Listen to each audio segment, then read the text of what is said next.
लोकसभा चुनाव के मद्देनजर साधना न्यूज हर एक खबर आप तक पहुंचा रहा है। इसी के चलते आज हम बात हाड़ौती के कोटा बूंदी लोकसभा सीट की करेंगे।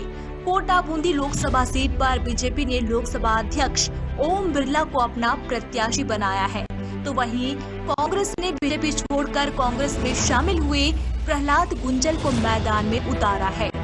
यही वजह है कि सीट पर मुकाबला काफी रोचक होने वाला है। साधना न्यूज के खास कार्यक्रम में चुनाव के चर्चे वादों के पर्चे कार्यक्रम के तहत आज हमारी टीम पहुंची है बीजेपी प्रत्याशी ओम बिरला के समर्थकों के बीच।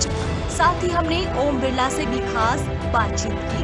क्या कहना है ओम बिरला का और उनके समर्थकों का, देखिए इस कार्यक्रम में। बाबूजी देखिए, राज बदला, शासन बदला। पहले कांग्रेस का शासन था, अब मोदी जी का शासन है। क्या बदलाव देखे गए इस शासन में और राज में? आपको क्या लगता है बीजेपी के शासन में कहीं ना कहीं कुछ बदलाव हुए हैं कांग्रेस के शासन के बाद? किसान बीमा जो योजना है उसके बारे में क्या जानकारी देंगे आप? वो प्रधानमंत्री किसान निधि योजना, उसका पैसा मिल रहा है जी, मिल रहा है साहब।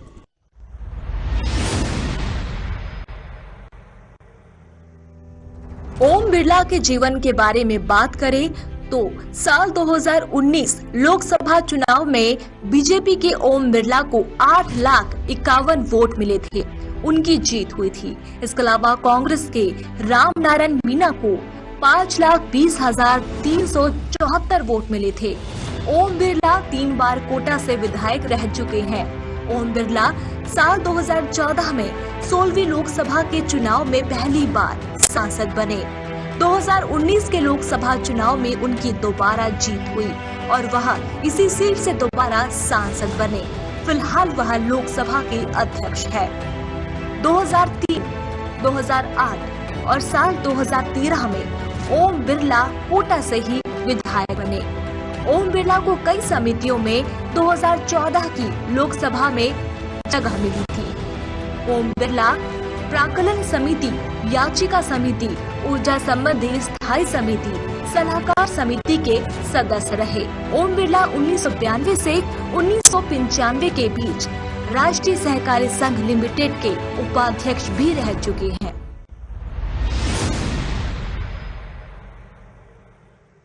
नमस्कार, आप देख रहे हैं साधना न्यूज और मैं हूं आपके साथ पूजा जोशी। चुनाव के चर्चे और वादों के पर्चे कार्यक्रम के तहत आज हम पहुंचे हैं कोटा बूंदी लोकसभा सीट पर और यहां से हमारे साथ वार्तालाप के लिए कोटा से भाजपा प्रत्याशी ओम बिरला जी मौजूद है। स्वागत है सर आपका सर्वप्रथम तो साधना न्यूज। धन्यवाद। देखिए सर, चुनाव का माहौल है और जाहिर सी बात है कि चुनाव विकास के मुद्दों पर लड़ा जाता है और इसी से हार जीत का फैसला तय होता है। ऐसे में 2014 के बाद जब आप पहली बार सांसद बने, उसके बाद में आपने कौन से विकास के कार्य किए और आगे क्या विकास के कार्य के मुद्दों पर चुनाव लड़ा जाएगा? ये चुनाव लोकसभा के हैं और लोकसभा में मोदी जी की योजनाएं और उनके इंफ्रास्ट्रक्चर के काम, इनके डेवलपमेंट के काम, उनके विकास के काम, इंफ्रास्ट्रक्चर के काम, वो कोटा बूंदी विकास में एक लंबी श्रृंखला है। चाहे यहाँ से नेशनल हाईवे निकला हो 8 लाइन, जिसका लंबे समय लाभ मिलेगा। कोटा के अंदर पासपोर्ट ऑफिस, 13 जिलों का पासपोर्ट ऑफिस कोटा में बना है। मेडिकल कॉलेज की सुपर स्पेशलिस्ट सेवाएं बनी है। यहाँ पर आने वाले समय में एयरपोर्ट की सारी औपचारिकता पूरी हो चुकी है। कांग्रेस ने 8 महीने से पैसे जमा नहीं कराए थे, बीजेपी सरकार आते पैसे जमा करा दिए। डीपीआर बनते यहाँ एयरपोर्ट का काम हो जाएगा और उसके साथ साथ हर गांव के अंदर पीने का पानी, हर घर नल योजना। तो कोटा बूंदी के हर गांव के अंदर आने वाले समय में 1 साल में लोगों को पीने का शुद्ध पेयजल जाएगा, जो बरसों तक हैंडपंप ट्यूबवेल के पानी का इंतजार कर रहे थे।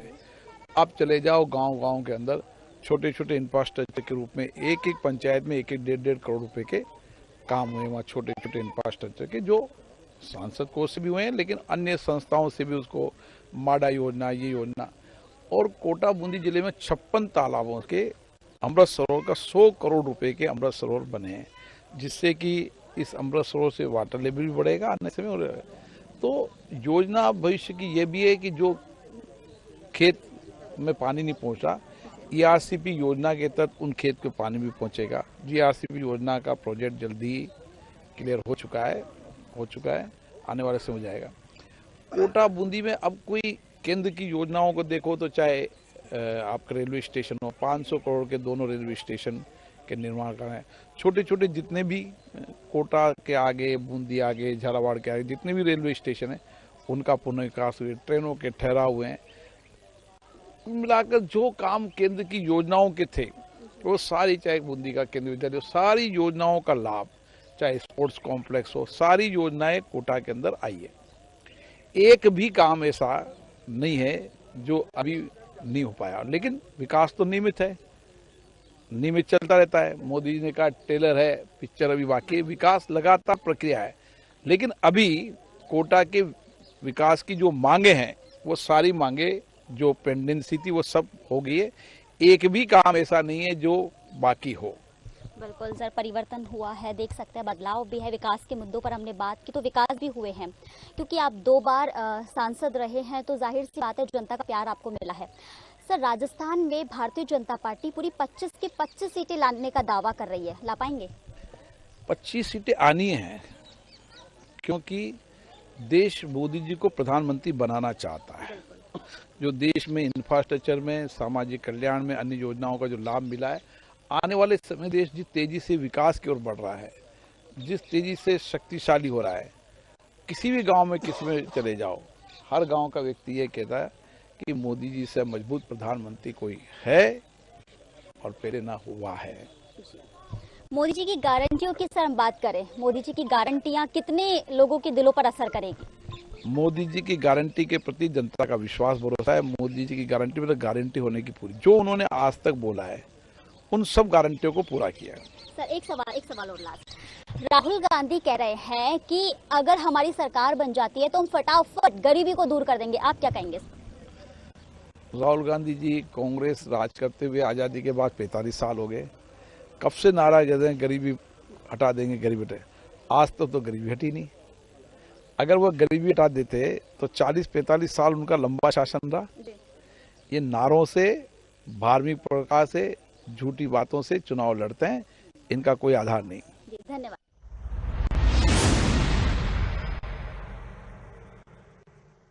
अभी हमने बिरला साहब से बात की, विकास के मुद्दों की यहाँ बात हुई है। कितना विकास हुआ है लोकसभा सीट पर? मैडम, चारों ओर विकास की बयार बह रही है। मोदी सरकार ने गरीब को नल से जल दिया है, गरीब के घर में रोशनी दी है, हर आदमी को उज्ज्वला से, गरीब लोगों को उज्ज्वला सिलेंडर मिल रहा है, गरीब परिवारों में राशन मिल रहा है, गरीब के घर पे छत आई है, गरीब दिवाली मना रहा है। ये बिल्कुल गरीबों के घर पर छत आई है, बिल्कुल सही कहा। लेकिन विकास के मुद्दों की बात हुई, माहौल कैसा लग रहा है आपको कि इस बार भी सांसद बनेंगे, जीत पक्की है? इस बार 400 पार। आदरणीय ओम जी तो लोकसभा अध्यक्ष हैं, ये 5 लाख से अधिक मतों से जीतेंगे। राजस्थान में 25 की 25 सीटें आएंगी। हर बूथ पर 370 से अधिक मतों से भाजपा जीतने वाली है। कोटा लोकसभा में 400 पार हो जाएंगे? बिल्कुल हो जाएंगे। राजस्थान में 25 सीटें आ जाएगी? आ जाएगी। पूरा श्योर? श्योर।